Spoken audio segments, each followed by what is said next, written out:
had more questions for you. Haha. All right.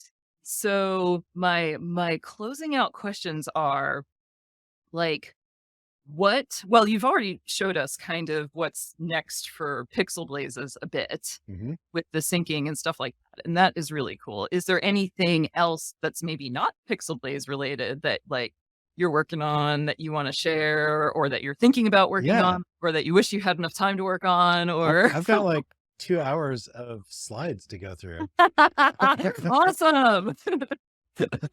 We got 15 more minutes. Go, go, go. Cool. Yeah, I could. So Yeah. I did have a little bit more Mhm. PixelBlaze stuff. I had like some Yeah, yeah, yeah. PixelBlaze history. I'd Yeah, done yeah, yeah. Oh, yes. just a Show bit. us some Pixel Blaze history and like, yeah, Yeah.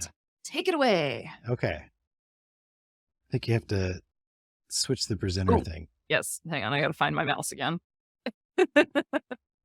So we're going backwards in time from current to. Oh, that's weird.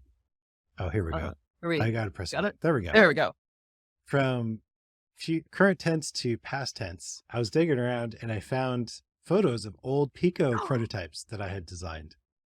And like Nice. originally I was like, I had a PCB antenna and like a USB, Yeah. a USB connector and stuff like that. And then like I shrunk it down even more and there were some pins there and I did some other bits and pieces. And then I ended up with the one on the bottom, which is really close to where I ended up with.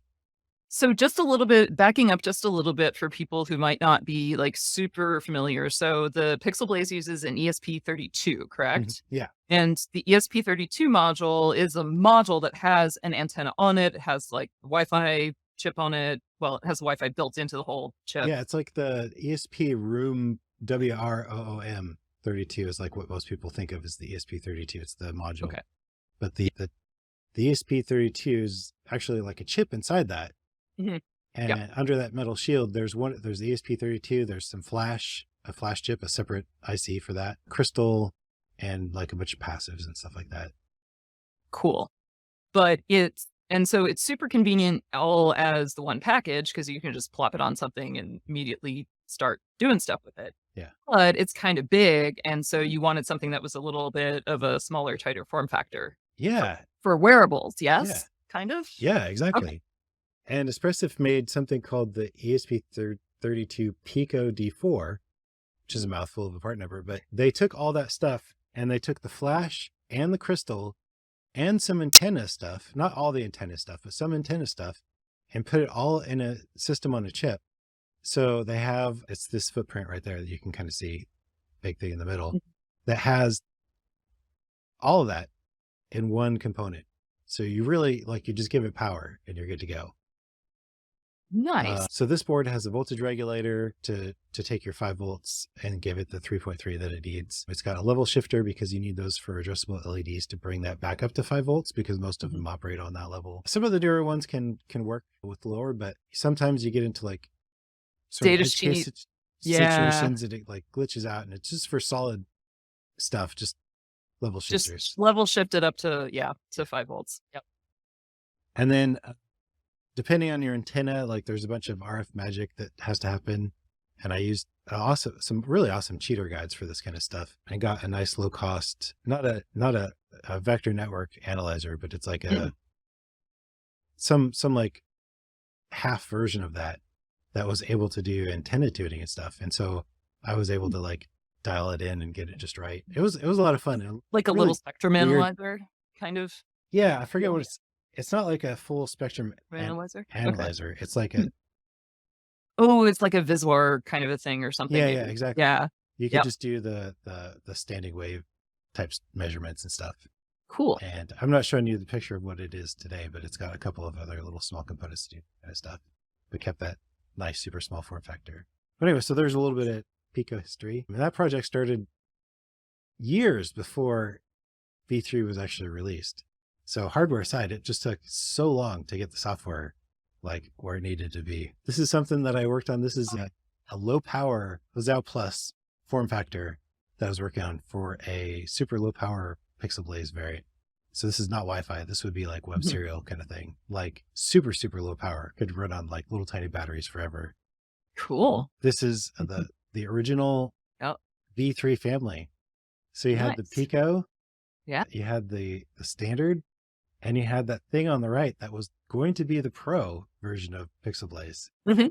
And I was like, throw all the things at it. It's got a micro SD card. It Yeah. has all the bits for the sensor board on there. So audio jack, microphone, 8-channel level shifter. So the way I had this kind of configured, you could have like 6 channels and then a couple like shared clocks and things like that. But the analog on that was just all bad. And I ended up going a different route. So I have output expanders that you add to the Yes. standard to get more outputs. But I thought people might find that kind of interesting. Might come back someday. Who knows? Because like there's a lot of cool stuff you can do with like micro SD card and an OLED screen and stuff like that.